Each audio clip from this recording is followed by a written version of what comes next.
সাল্লাল্লাহু আলাইহি ওয়াসাল্লাম 3 দিন ধরে অনাহারে আছেন। প্রচন্ড ক্ষুধার যন্ত্রণায় রাসূল আকরাম সাল্লাল্লাহু আলাইহি ওয়াসাল্লাম পেটের মধ্যে পাথর বেঁধেছেন।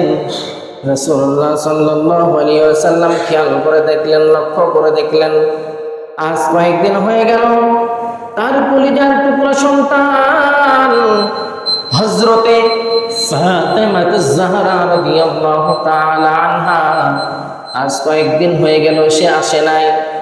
তার কলিজার টুকরা নাতি হযরতে হাসান হুসাইনকে দু চোখ দিয়ে দেখতে পারে নাই। নবী করিম সাল্লাল্লাহু আলাইহি ওয়াসাল্লাম চলে গেলেন ফাতেমার বাড়িতে। ফাতেমাকে ডাক দিলেন, মা তুমি বাড়িতে আছো? ফাতেমা ঘরের ভিতর থেকে আওয়াজ দেন, আব্বা আজ 3 দিন ধরে অনাহারে আছি গো আব্বা, আমি উঠে দরজা খুলে দিব এই শক্তিটা আমার নাই, আমার পরনের কাপড়টা ছিন্ন বিচ্ছিন্ন হয়ে গেছে। ও আব্বা আপনার সামনে দাঁড়ানোর মতো আমার কোনো শক্তি নাই, সামর্থ্য নাই। রাসূল আকরাম সাল্লাল্লাহু আলাইহি ওয়াসাল্লাম নিজের চাদর মুবারকটা দরজার ফাঁক দিয়ে দিলেন। বললেন, মা তুমি এই চাদরটা গায়ে জড়িয়ে আমার সামনে দেখা করো, আজ কয়েকদিন হয়ে গেল তোমার মুখটা আমি দেখি না। আমার ভাইরা, আমার বন্ধুগণ, হযরতে ফাতেমা জাহরা রাদিয়াল্লাহু তাআলা আনহা পিতার দেওয়া চাদরটা গায়ের সঙ্গে জড়িয়ে কোন রকম দরজাটা খুলে দিলেন। রাসূল লক্ষ্য করে দেখলেন হযরতে ফাতেমা আজ কয়েকদিন হয়ে গেল অনাহারে থাকার জন্য শরীরটা একদম নিস্তেজ হয়ে গেছে। নবী আমার ফাতেমাকে জিজ্ঞাসা করলেন, ফাতেমা আমার কলিজার টুকরা নাতি হাসান আর হুসাইন কোথায়? ফাতেমা ডাক দেওয়ার, আব্বা তারা 2 ভাই ক্ষুধার যন্ত্রণায় কান্না করতে করতে কিছুক্ষণ আগেই তারা ঘুমিয়ে পড়েছে। নবী আমার ডাক দেয়া বললেন, মা তুমি কিছুক্ষণ অপেক্ষা করো, আমি একটু বাহির থেকে আসতেছি। নবী করিম সাল্লাল্লাহু আলাইহি ওয়াসাল্লাম বাহির হয়ে গেলেন কাদের সন্ধানে।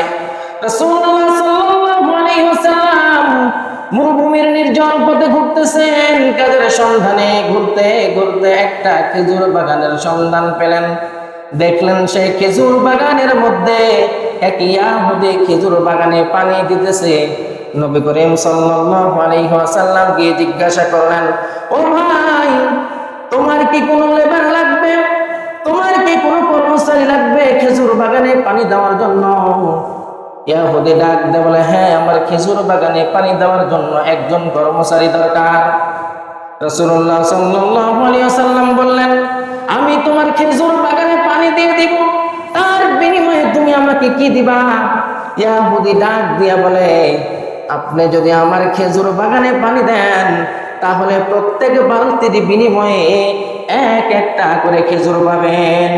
আমার ভাইরা, আমার বন্ধুগণ, রাসূল আমিন হযরতে মুহাম্মদ রাসূলুল্লাহ সাল্লাল্লাহু আলাইহি ওয়াসাল্লাম যাকে সৃষ্টি না করে আল্লাহ তাআলা আসমান জমিন কিছু সৃষ্টি করতেন না, কুল কায়নাত কিছু সৃষ্টি হতো না, সে আল্লাহর পয়গম্বর মাত্র খেজুরের জন্য, খাবারের জন্য মরুভূমির কূপ, গভীর কূপ থেকে পানি উঠাইতেছেন।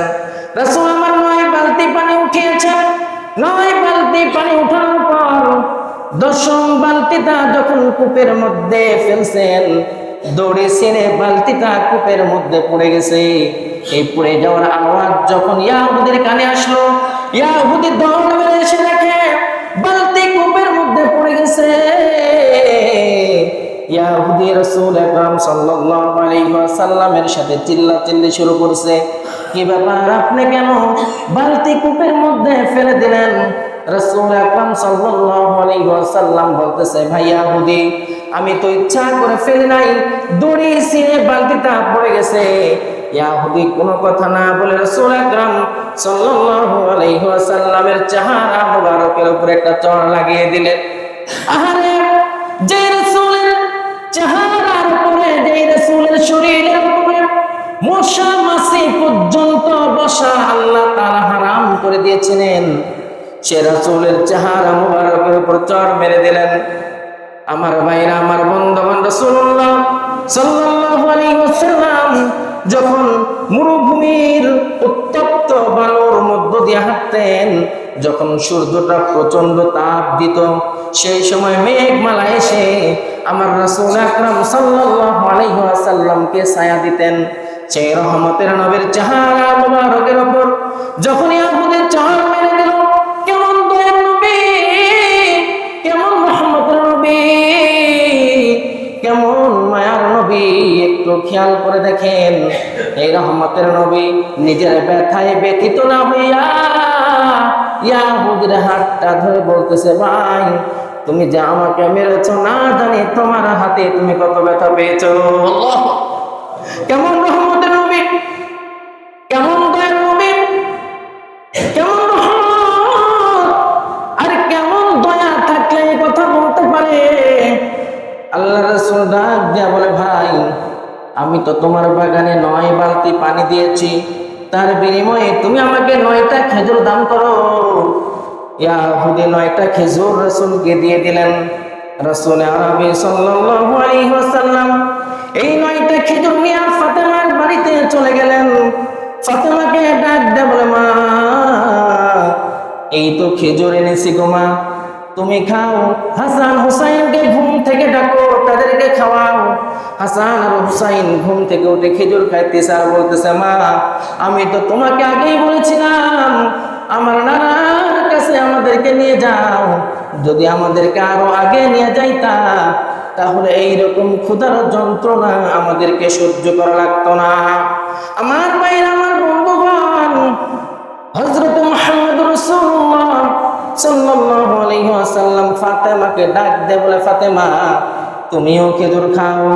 ফাতেমা খেজুর খাই না, রাসূলের চেহারার দিকে তাকিয়ে আছে, দেখতেছে রাসূলের নূরানি চেহারা লাল হয়ে গেছে, 5টা আঙ্গুলের দাগ বসে গেছে। ফাতেমা ডাক দিয়ে বলে, আব্বা আপনার চেহারা মোবারকে কি হয়েছে, কিসের দাগ পড়ে গেছে? রাসূলুল্লাহ সাল্লাল্লাহু আলাইহি ওয়াসাল্লাম বললেন, মা আজকে আমি খেজুর আনার জন্য এক ইয়াহুদের বাগানে কাজ করতেছিলাম, বালতি ছিঁড়ে পড়ে যাওয়ার জন্য সেই ইয়াহুদি আমাকে থাপ্পড় মেরে দিয়েছে। ফাতেমা মনে মনে চিন্তা করল, হারে যে নবীকে সৃষ্টি না করলে আল্লাহ তাআলা পুরো কুল কায়নাত সৃষ্টি করতো না, সেই পয়গম্বর আজকে খাদ্যের জন্য মার খেয়েছে। আমার ভাইরা, আমার বন্ধুগণ, এইদিকে ইয়াহুদি মনে মনে চিন্তা করলো, এ কেমন মানুষ, এ তো কোনো সাধারণ মানুষ হতে পারে না, যাকে আমি চড় মারলাম সে নিজের ব্যথায় ব্যথিত না হইয়া আমার হাতটা ধরে বলতেছে, না জানি আমি হাতে কত ব্যথা পেয়েছি। এ তো কোনো সাধারণ মানুষ হতে পারে না, এ নিশ্চয় আখিরি জামানার পয়গম্বর হযরত মুহাম্মদুর রাসূলুল্লাহ সাল্লাল্লাহু আলাইহি ওয়াসাল্লাম ছাড়া আর কেউ হতে পারেন না। ইয়াহুদি ঘুরতে লাগলেন রাসূলকে খুঁজতে খুঁজতে। যখন রাসূলের তালাশ পেলেন, রাসূল আকরাম সাল্লাল্লাহু আলাইহি ওয়াসাল্লামকে ডাক দিয়ে বলতেছেন, ও আল্লাহর পয়গম্বর, আমি আপনাকে চিনতে পারি নাই, চিনতে না পেরে আপনার সাথে বেয়াদবি আচরণ করেছি। ও আল্লাহর পয়গম্বর, আপনি আমাকে মাফ করে দেন, আর মাফ করে দেওয়ার পরে আপনার হাতে হাত দিয়ে আমাকে কালিমা পড়ায় মুসলমান করে দেন। আমার ভাইরা, আমার বন্ধুগণ, রাসূল আরবি সাল্লাল্লাহু আলাইহি ওয়াসাল্লাম ইয়াহুদিকে যখন কালেমা পড়াইয়া মুসলমান করে দিবেন, হাতটা সামনে আগায় দিলেন, দেখছে ইয়াহুদির হাত নাই। রাসূল জিজ্ঞাসা করলেন, তোমার হাত কি করেছো?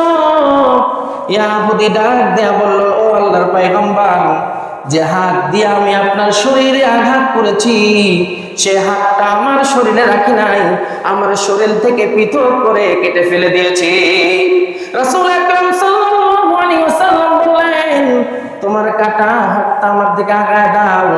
ইয়াহুদি তার কাটা হাতটা যখন রাসূল আকরাম সাল্লাল্লাহু আলাইহি ওয়াসাল্লামকে দিলেন, নবী আমার কাটা হাতটা আগের হাতের জায়গা লাগাইয়া দিয়া থুতু দিয়া প্রলেপ দিয়ে দিলেন।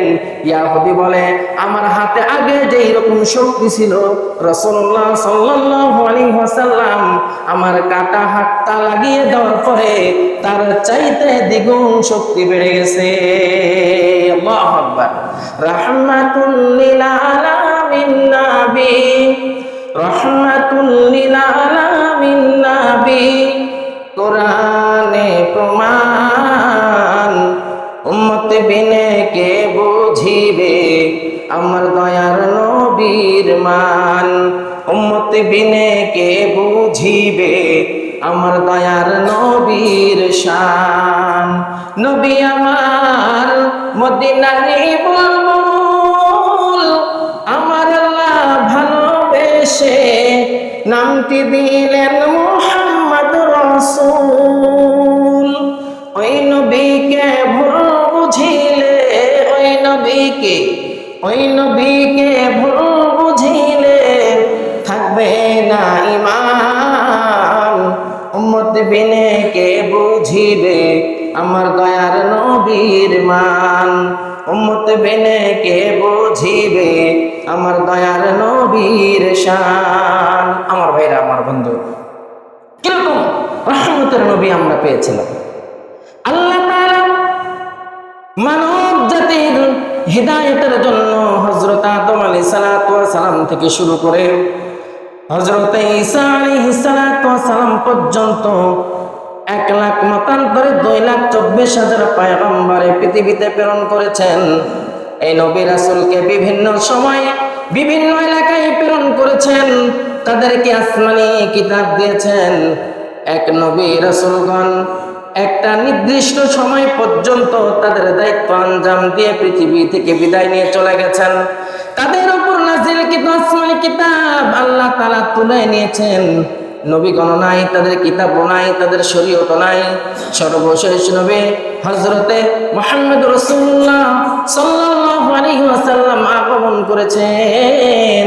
তিনি কোনো বিশেষ এলাকার নবী নন, তিনি কোনো বিশেষ সম্প্রদায়ের নবী নন, তিনি কোন নির্দিষ্ট গোষ্ঠীর নবী নন, সমগ্র মানব জাতির জন্য তিনি নবী। তিনি মুসলমানের নবী, অমুসলমানের নবী, তিনি ইহুদিদের নবী, খ্রিস্টানের নবী। আমার ভাইরা, আমার বন্ধুগণ, যতদূর পর্যন্ত আল্লাহ তাআলার রুবুবিয়ত বিস্তারিত, যতদূর পর্যন্ত আল্লাহ তাআলার রুবুবিয়ত বিস্তৃত, ততদূর পর্যন্ত আমার নবীর নবুবিয়ত বিস্তৃত।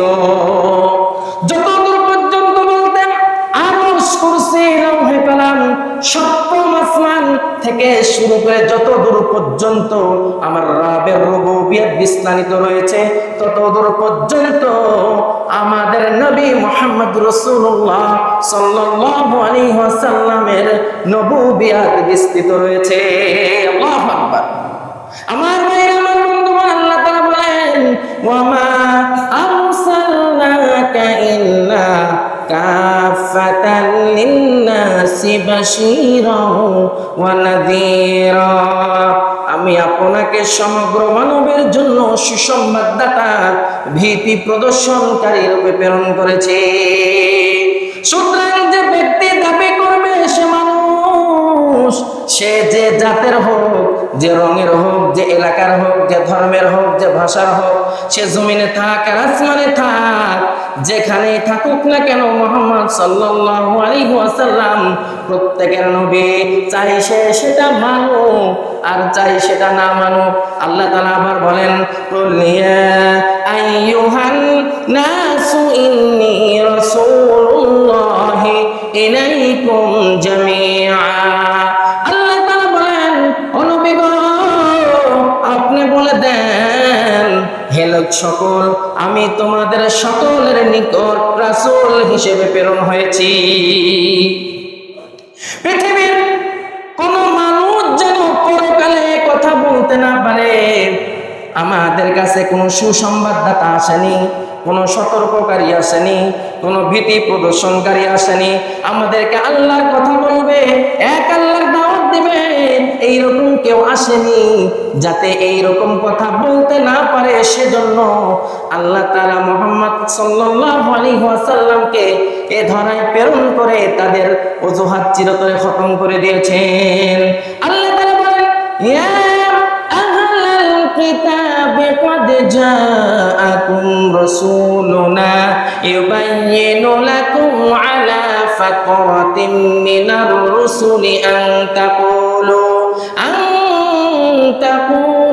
মা জাআনা মিন বাশীরিন ওয়ালা নাযীর ফাকাদ জাআকুম বাশীরুন ওয়া নাযীর ওয়াল্লাহু আলা কুল্লি শাইইন কাদির। আল্লাহ রাব্বুল আলামিন আহলে কিতাবদেরকে ডাক দেয়া বলেন, ইয়া আহলাল কিতাব, হে আহলে কিতাবগণ, দীর্ঘদিন রাসূল আগমনের বিরতির পর তোমাদের কাছে আমার রাসূল এসেছে, আর আমি রাসূলকে এর জন্য পাঠিয়েছি যাতে তোমরা বলতে শুরু না করো যে আমাদের কাছে তো কোনো সুসংবাদদাতা কিংবা ভীতি প্রদর্শনকারী আসেনি। সুতরাং এখন তো তোমাদের কাছে সুসংবাদদাতা এসেছে, ভীতি প্রদর্শনকারী এসেছে। মোট কথা রাসূলুল্লাহ সাল্লাল্লাহু আলাইহি ওয়াসাল্লামের জন্য তার এ ধরায় আগমন সমগ্র পৃথিবীর জন্য রহমত, সুসংবাদ, আনন্দের বিষয়। তার মাধ্যমে আমরা কোরআন পেয়েছি, ঠিক কিনা? কোরআন পেয়েছি কার মাধ্যমে? রাসূলের মাধ্যমে। রাসূলের মাধ্যমে আমরা কোরআন পেয়েছি। শুধু তাই নয়, ঈমান নামক দৌলত ইসলাম আমরা পেয়েছি। তাই এই দুটি নিয়ামতের জন্য পৃথিবীবাসীকে আনন্দিত হওয়ার, আনন্দিত থাকার নির্দেশ দিয়েছেন যিনি, একটু আওয়াজ দিয়ে বলেন তিনি কে? আল্লাহ তাআলা আমাদেরকে দুইটা নিয়ামত দিয়েছেন। এক নম্বর নিয়ামত কোরআন। এক নম্বর নিয়ামত কি? কোরআন। দুই নম্বর নিয়ামত আমরা ইসলাম নামক ধর্ম পেয়েছি, আমরা সবাই মুসলমান। আল্লাহ বলেন তোমাদেরকে দুইটা নিয়ামত দেওয়া হলো, এই দুইটা নিয়ামত নিয়ে তোমরা কি থাকো? আনন্দিত থাকো, আনন্দিত হও। আল্লাহ তাআলা বলেন, কুল বিফাদলিল্লাহি ওয়া বিরহমাতিহি ফালিযালিকা ফালইফরাহু হুয়া খায়রুম মিম্মা ইয়াজমাউন। আল্লাহ তাআলা বলেন, হে মুহাম্মদ, আপনি বলে দেন তারা যেন শুধু আল্লাহর অনুগ্রহ, দয়ার উপর আনন্দিত হয়, কারণ তার দুনিয়া ও দুনিয়ার সব কিছুর চেয়ে উত্তম। আলোচনাতে আল্লাহ তাআলা ফজলুন রহমাতুন দ্বারা উদ্দেশ্য কোরআন, কারো মতে ফজল দ্বারা কোরআন, কারো মতে রহমত দ্বারা ইসলাম বোঝানো হয়েছে। হযরত আব্দুল্লাহ ইবনে আব্বাস রাদিয়াল্লাহু তাআলা আনহুর মতে ফজল দ্বারা কোরআন আর রহমত দ্বারা ইসলাম গ্রহণের তৌফিক বোঝানো হয়েছে। আয়াতের শেষে আল্লাহ তাআলা বলেন, ফাবিযালিকা ফালইফরাহু, এই দুটি নিয়ামতের জন্য তোমরা আনন্দিত হও। আর মনে রেখো, মানুষ যে ধন সম্পদ জমা করছে তার চেয়ে এই নিয়ামত উত্তম। ধন সম্পদের চাইতেও আমাদের ঈমান উত্তম। কথা বলেন ঠিক কিনা? আমার ভাইরা, আমার বন্ধুগণ, কিন্তু কিছু বেদাতি সম্প্রদায় রয়েছে যারা নামধারী সুন্নি হিসেবে দাবি করে। তারা এই আয়াতের অপব্যাখ্যা করে। তারা বলে ফাদলুন রহমাতুন দ্বারা মিলাদুন নবী বোঝায়, আর ফালিফরাহু দ্বারা জশ্নে জুলুস বোঝায়। তাই তারা 12 রবিউল আউয়ালের এই মিলাদুন নবী আর জশ্নে জুলুসের মিছিল বের করে। এটা ভ্রান্ত মতবাদ ছাড়া আর কিছুই না, এটা তাদের ভণ্ডামি ছাড়া আর কিছু না। দেখবেন যখন 12 রবিউল আউয়াল আসে তখন কি বের করে? মিছিল বের করে, ঈদে মিলাদুন নবী পালন করে। আয়াতের জাহিরি অর্থের সাথে মিলাদুন নবীর কোনো সম্পর্ক নাই। তবে আয়াতে যেহেতু দুইটি বিশেষ নিয়ামতের কথা উল্লেখ করেছেন, আর এই নিয়ামত, সমস্ত নিয়ামতের উৎস হচ্ছে এ ধরায় রাসূল সাল্লাল্লাহু আলাইহি ওয়াসাল্লামের আগমন। যদি রাসূল না আসতো তাহলে তো আমরা কোরআনও পেতাম না, ইসলামও পেতাম না। সেজন্য এই নিয়ামতের মূল উৎস কি? রাসূলের জন্ম, রাসূলুল্লাহ সাল্লাল্লাহু আলাইহি ওয়াসাল্লামের দুনিয়াতে আবির্ভাব। সুতরাং মিলাদুন নবীতে আনন্দিত হওয়া এটা আমাদের ঈমানের দাবি, এতে বাধা দেওয়ার কোনো অধিকার নাই। রাসূল দুনিয়াতে এসেছে, আমরা আনন্দিত হব, এটা আমাদের ঈমানের দাবি। এখন প্রশ্ন হচ্ছে, এই আনন্দ দ্বারা উদ্দেশ্য কি? আনন্দ কিভাবে প্রকাশ করতে হবে? এর পদ্ধতি কি? এর ধরনটা কি? এই জন্য সর্বপ্রথম আমাদেরকে ফিরে যেতে হবে রাসূলুল্লাহ সাল্লাল্লাহু আলাইহি ওয়াসাল্লামের সিরাতের দিকে। তিনি কিভাবে আনন্দ প্রকাশ করেছেন? তিনি তার নবুয়তের 23 বছরে বা নবুয়তের 40 বছরে তিনি তার জন্মদিন পালন করেছেন কিনা, মিলাদুন নবী উৎসব পালন করেছেন কিনা, এই ব্যাপারে যদি আমরা দেখি তাহলে দেখব যে সহিহ বুখারী শরীফ, মুসলিম শরীফ, তিরমিজি শরীফ, আবু দাউদ শরীফ, নাসাই শরীফ, ইবনে মাজাহ শরীফ, এইরকম ৬৬টা হাদিসে আল্লাহর রাসূলের ক্ষুদ্র থেকে ক্ষুদ্র, সূক্ষ্ম থেকে সূক্ষ্ম বিষয়ে উল্লেখ থাকলেও মিলাদুন নবীর কোন উৎসব পালনে এই ব্যাপারে একটা সহিহ হাদিস তো দূরের কথা, একটা দুর্বল হাদিসও পাওয়া যায় না। রাসূলুল্লাহ সাল্লাল্লাহু আলাইহি ওয়াসাল্লাম মিলাদের ব্যাপারে, জন্মদিনের ব্যাপারে একটা সহিহ হাদিস তো দূরের কথা, একটা জয়ীফ হাদিসও নাই। সাহাবায়ে কেরামের মধ্যে কারো জীবনে এমন কোন ঘটনা নাই তিনি রবিউল আউয়াল পালন করেছেন, কোন সাহাবী পালন করেন নাই। কিয়ামত পর্যন্ত আগমনকারী উম্মতের মধ্যেও যদি কেউ এটা পালন করে সেটা বেদাত ছাড়া আর কিছুই হতে পারে না। সাহাবায়ে কেরামের জিন্দেগি দেখেন, কোন সাহাবায়ে কেরাম মিলাদুন নবী পালন করে নাই। আমরা সাহাবায়ে কেরামের থেকে বেশি আল্লাহ রাসূলের আশিক হয়ে গেছি। একটা নিম্নমানের সাহাবী, ছোট সাহাবী, তার রাসূলের প্রেম যদি এক পাল্লায় রাখা হয় আর সমগ্র উম্মতের প্রেম যদি এক পাল্লায় রাখা হয় তাহলে সাহাবীর নবীর প্রতি যে প্রেম ভালোবাসা সেই পাল্লাটাই ভারী হয়ে যাবে। কিন্তু এই সাহাবীদের জামানায় কেউ এই মিলাদুন নবী পালন করেন নাই। শুধু তাই নয়, সাহাবীর পরের জামানা তাবেঈন, তাবেঈনের পরের জামানা তাবেঈন, যারা রাসূলকে দেখেছে তারা সাহাবী, আর যারা সাহাবীকে দেখেছে তারা কি? তাবেঈন। মুখস্থ করেন, যারা রাসূলকে দেখেছে তাদেরকে কি বলা হয়? সাহাবী বলা হয়। আর যারা সাহাবীদেরকে দেখেছে তারা তাবেঈন, যারা তাবেঈনকে দেখেছে তারা তাবেঈন। এই তিনটা যুগকে বলা হয় স্বর্ণ যুগ। কি বলা হয়? স্বর্ণ যুগ। এই তিন যুগের ব্যাপারে রাসূলুল্লাহ সাল্লাল্লাহু আলাইহি ওয়াসাল্লাম বলেছেন, খায়রুল উম্মতি কারনি সুম্মাল্লাযীনা ইয়ালুনাহুম সুম্মাল্লাযীনা ইয়ালুনাহুম। রাসূল বলেন, আমার সময়কার উম্মতগণ শ্রেষ্ঠ। রাসূল সময়কার, রাসূলের সময়ের যে উম্মত মানে সাহাবায়ে কেরাম, রাসূল বলেন আমার সময়কার উম্মতগণ শ্রেষ্ঠ, তারপর তার পরবর্তী জামানার উম্মতগণ অর্থাৎ তাবেঈনগণ উত্তম, তারপর তার পরবর্তী জামানা অর্থাৎ তাবেঈন। এই তিন জামানার শ্রেষ্ঠ উম্মতগণের মধ্যে কেউ এই মিলাদুন নবী অনুষ্ঠান পালন করেন নাই। ইমাম আবু হানিফা মিলাদুন নবী পালন করলেন না, ইমাম মালিকও করলেন না, ইমাম শাফিঈও করলেন না, ইমাম আহমদ ইবনে হাম্বল করলেন না। চার মাযহাবের কোন ইমাম ঈদে মিলাদুন নবী অনুষ্ঠান পালন করলেন না, এর প্রয়োজন বোধ করলেন না, একে সওয়াবের কাজ মনে করলেন না এবং তাদের কোনো কিতাবেও লিপিবদ্ধ করলেন না। ইমাম বুখারী, ইমাম মুসলিম, ইমাম তিরমিজি, ইমাম আবু দাউদ, ইমাম নাসাই, ইমাম ইবনে মাজাহ এসব বড় বড় মনীষীগণ তাদের জীবনে কোনোদিনও মিলাদুন নবী উৎসব পালন করেননি, কিয়ামও করেননি। এমনকি তাদের পরবর্তী 600 বছর পর্যন্ত দুনিয়ার কোথাও এর অস্তিত্ব ছিল না।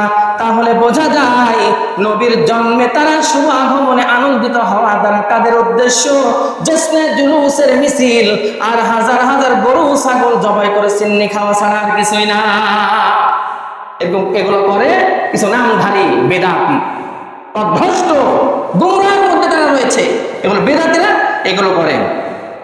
কিন্তু আমাদের উচিত রাসূলুল্লাহ সাল্লাল্লাহু আলাইহি ওয়াসাল্লামের জন্ম উপলক্ষে আমরা আনন্দিত হব, তার আদর্শকে আমরা ভালোবাসবো, তার কদর করব, সারা জীবন তার আদর্শের উপর আমরা অটল থাকব। জীবনের বিনিময় হলেও নবীর আদর্শ থেকে আমরা বিচ্যুত হব না। রাসূলের শুধু মিলাদ পালন করলে হবে না, রাসূলের সিরাত পালন করতে হবে। শুধু মিলাদ জন্মদিন পালন করলে হবে না, সিরাতও পালন করতে হবে। কেননা মিলাদ তো পালন আবু জেহেলও করেছে, রাসূলের জন্মদিন পালন কে করেছে? আবু জেহেল করেছে। যখন রাসূল আকরাম সাল্লাল্লাহু আলাইহি ওয়াসাল্লাম দুনিয়াতে আগমন করলেন তখন আবু জাহেলের একটা দাসী ছিল, নাম সুয়াইবা। নাম কি বললাম? সুয়াইবা। এই সুয়াইবা আবু জেহেলকে গিয়ে বললেন যে, হে নেতা, আপনার ভাতিজা আব্দুল্লাহর পুত্র দুনিয়াতে আগমন করেছেন। আবু লাহাব খুশি হয়ে সুয়াইবাকে আঙ্গুল দিয়ে ইশারা করলেন যে তুমি এত বড় সুসংবাদ আমাকে দিলা, যাও তোমাকে মুক্তি করে দিলাম। কি করে দিলাম? মুক্ত করে দিলাম। রাসূলের জন্মে খুশি হয়েছেন। আব্দুল্লাহ ইবনে আব্বাস রাদিয়াল্লাহু তাআলা আনহু বলেন, যখন আবু জাহেল ইন্তেকাল করলেন তখন স্বপ্নে আব্দুল্লাহ ইবনে আব্বাস আবু জাহেলকে জিজ্ঞাসা করতেছে যে, হে আবু জাহেল, তুমি কবরে কিরকম আছো? আবু জাহেল বলেন যে, কবরে আমার খুব কষ্ট হচ্ছে, খুব আযাব হচ্ছে, খুব শাস্তি হচ্ছে, কিন্তু প্রতি সোমবার আসলে আমার এই 2 আঙ্গুল দ্বারা এক ধরনের পানিও বের হয়, আর আমি সেই পানি পান করলে আরাম পাই, শান্তি পাই। কেননা রাসূলুল্লাহ সাল্লাল্লাহু আলাইহি ওয়াসাল্লাম যেদিন জন্মগ্রহণ করেছিলেন, এই 2 আঙ্গুল দ্বারা ইশারা করে সোয়াইবাকে মুক্ত করে দেওয়ার কারণে, রাসূলের মিলাদ পালন করার কারণে সে এইটুকু নিয়ামত পায়। কিন্তু রাসূলের সিরাত না মানার কারণে অনন্তকাল তাকে জাহান্নামের আগুনে জ্বলতে হবে। ঠিক তেমনি আমার ভাইরা, আমরা শুধু রাসূলের মিলাদ নিয়ে পড়ে থাকলে হবে না, রাসূলের সিরাতও পালন করতে হবে। রাসূলুল্লাহ সাল্লাল্লাহু আলাইহি ওয়াসাল্লাম 40 বছরে কোনোদিন তাওহীদের দাওয়াত দেন নাই, ইসলামের দাওয়াত দেন নাই। তখন রাসূলুল্লাহ সাল্লাল্লাহু আলাইহি ওয়াসাল্লামকে উপাধি দিয়েছিল আল আমিন আস-সাদিক, সত্যবাদী। আর যখন রাসূলুল্লাহ সাল্লাল্লাহু আলাইহি ওয়াসাল্লাম মক্কার সমস্ত মানুষকে একত্রিত করে যখন তাওহীদের দাওয়াত দিলেন, রিসালাতের দাওয়াত দিলেন, এক আল্লাহর ইবাদত করার দাওয়াত দিলেন, তখন নিজের ঘরের মানুষ শত্রুতা করলো। আবু লাহাব নিজের আপন চাচা না রাসূলের, নিজের ঘরের মানুষ শত্রুতা করলো। দেখবেন আপনার শত্রুতা যারা করে দূরের গ্রামের মানুষ এসে করে না, আপনার ঘরের মানুষই আপনার শত্রুতা করে। ঠিক তেমনি ভাবে রাসূলুল্লাহ সাল্লাল্লাহু আলাইহি ওয়াসাল্লামের শত্রুতা করলো তার আপন চাচা। রাসূলুল্লাহ সাল্লাল্লাহু আলাইহি ওয়াসাল্লামকে ডাক দিয়ে বললেন, তাব্বাল্লাকা ইয়া মুহাম্মদ আলিহাজা জামাতানা, হে মুহাম্মদ তুই ধ্বংস হ, তুই কি এজন্য আমাদেরকে একত্রিত করেছিস? আল্লাহ তাআলা বলেন, ও রাসূল মন খারাপ করেন না, আবু লাহাব বলেছে তুই ধ্বংস হ, আমি আল্লাহ আবু লাহাবকে ধ্বংস করে দিলাম। আমি আল্লাহ আবু লাহাবকে ধ্বংস করে দিলাম। সে বলেছে মুহাম্মদ তুই ধ্বংস হ, আমি আল্লাহ আবু লাহাবকে ধ্বংস করে দিলাম, তাই 2 হাত ধ্বংস হয়ে যাক। তাব্বাত ইয়াদা আবি লাহাবিন ওয়া তাব, তার 2 হাত ধ্বংস হয়ে যাক, তার সম্পদ ধ্বংস হয়ে যাক, এবং তার স্ত্রীও ধ্বংস হয়ে যাক। আমার ভাইরা, আমার বন্ধুগণ, এই জন্য রাসূল আকরাম সাল্লাল্লাহু আলাইহি ওয়াসাল্লামের সিরাতকে মানতে হবে, সেটার উপর আমল করতে হবে। শুধু মিলাদ নিয়ে থাকলেই হবে না, কেননা রাসূলুল্লাহ সাল্লাল্লাহু আলাইহি ওয়াসাল্লামের জন্ম নিয়ে ইখতিলাফ আছে। কেউ বলেছে 8 তারিখ, কেউ বলেছে 9 তারিখ, কেউ বলেছে 12 তারিখ রাসূলের জন্ম। কিন্তু রাসূল যে 12 রবিউল আউয়াল ইন্তেকাল করেছেন, এই ক্ষেত্রে সকল ইতিহাসবিদ একমত যে রাসূল সাল্লাল্লাহু আলাইহি ওয়াসাল্লাম 12 তারিখে ইন্তেকাল করেছেন। তাহলে তোমরা 12 তারিখে জন্মদিন পালন করতেছো, তাহলে তোমরা 12 তারিখে শুদ্ধ দিবস পালন করো, যেহেতু রাসূল সাল্লাল্লাহু আলাইহি ওয়াসাল্লাম ওই দিন ইন্তেকাল করেছেন। আমার ভাইরা, এই জন্য রাসূলের জন্মদিন, মৃত্যুদিন এগুলো সব কিছু পালন করা বেদাত ছাড়া আর কিছুই হতে পারে না। আল্লাহ রাব্বুল আলামিন আমাদের সকলকে এইরকম বেদাত থেকে মুক্তি থাকার, দূরে থাকার তৌফিক দান করুন। সকলে বলে আমিন। ওয়া আখিরি দাওয়ানা এলো মদিনায় রাসূল নামে, কে এলো